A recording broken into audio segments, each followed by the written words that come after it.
ఇదిగో నాయ నా జీవితంలో ఈ కొరత ఉంది, ఇదిగో ప్రభు నాకు ఈ అవసరత ఉంది, ఇదిగో నా జీవితంలో నా కుటుంబంలో ఇదిగో నా పరిస్థితి ఇలా ఇలా మారిపోయిందయ్యా, ఒక్కసారి నాకు సహాయము చెయ్యి ప్రభువా, నా స్థితిని మార్చయ్యా, నా బ్రతుకు మార్చయ్యా, నాలో ఉన్నటువంటి నాకు వచ్చినటువంటి ఈ కొరత ఈ కొదువ తీర్చయ్యా అని మనం దేవుణ్ణి అడగగలిగితే దేవుడు తప్పకుండా నీ పరిస్థితిని మారుస్తాడండి.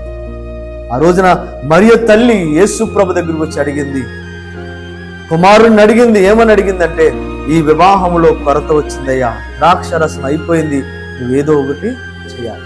యేసయ్య అన్నారు, అమ్మా నా సమయం ఇంకా రాలేదు, నా సమయం వచ్చినప్పుడు నేను ఏదో ఒకటి ఖచ్చితంగా చేస్తాను. తగిన సమయం ఉంటుంది. దేవుడు ఎప్పుడు కూడా ఒకవేళ మనం అడిగిన వెంటనే ఇవ్వకపోవచ్చు, మనం అడిగిన వెంటనే మన పరిస్థితి మారకపోవచ్చు, కానీ ఆయన సమయం ఒకటి ఉంది.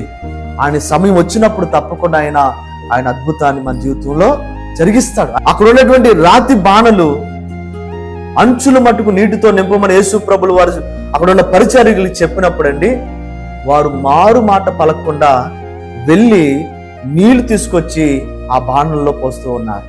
ఈ రోజున దేవుని యందు విశ్వాసం ఉంచి ఆ పరిచారికుల వల్ల మనం నమ్మకంగా దేవుడి మాట విని దేవుడి మాటకి విధేయత చూపి దేవుడు చెప్పినట్లుగా చేస్తే మన జీవితంలో మార్పు అనేది వస్తుంది. ఆ మార్పు, ఆ ఆశీర్వాదము, ఆ గొప్ప సమృద్ధి పరిచారికులమైన నమ్మినటువంటి మనకు మాత్రమే తెలుస్తుంది తప్ప ఎవరికి అర్థం కాదు. ఆ రోజున పరిచారికులు ఆ నీటిని ముంచుకొని తీసుకుని వెళ్ళారంట. ఆ విందు ప్రధాని దగ్గరికి వెళ్ళి ఆ నీరు ఆ విందు ప్రధానికి ఇస్తే ఆ ప్రధాని ఆ నీటిని తాగితే ఆయనకి ద్రాక్షరసముగా ఉంది. నీరు ఎలా మారిపోయింది?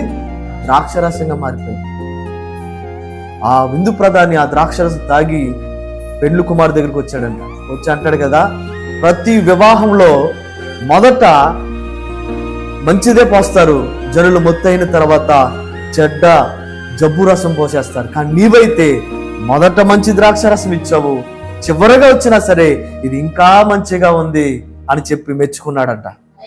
విందు ప్రధానికి తెలియదు ఏం జరిగిందో, పెండ్లి కుమారుడికి తెలియదు ఏం జరిగిందో, అక్కడ ఉన్నటువంటి కొరత ఎలా తీరిందో, ఆ నీరు ద్రాక్షరసం ఎలా మారిందో ఎవరికి తెలియదు. నమ్మినటువంటి పరిచారికులకు మాత్రమే తెలిసిందంట. ఈ రోజు నన్ను నమ్మితే, నువ్వు విశ్వసిస్తే, దేవుని యందు నమ్మిక ఉంచి నా పరిస్థితి మారుతుంది, నా జీవితం మారుతుంది, నా స్థితి మారుతుంది, నేను ఎప్పుడు ఒకలాగా ఉండను, నా కొరత తీరుతుంది, నా దేవుడు ఏదో విధంగా నా కొరతను తీరుస్తాడని విశ్వాసంతో ఉంటే నీరును ద్రాక్షరసంగా మార్చిన దేవుడు నీ జీవితంలో కూడా కొరతను తీర్చి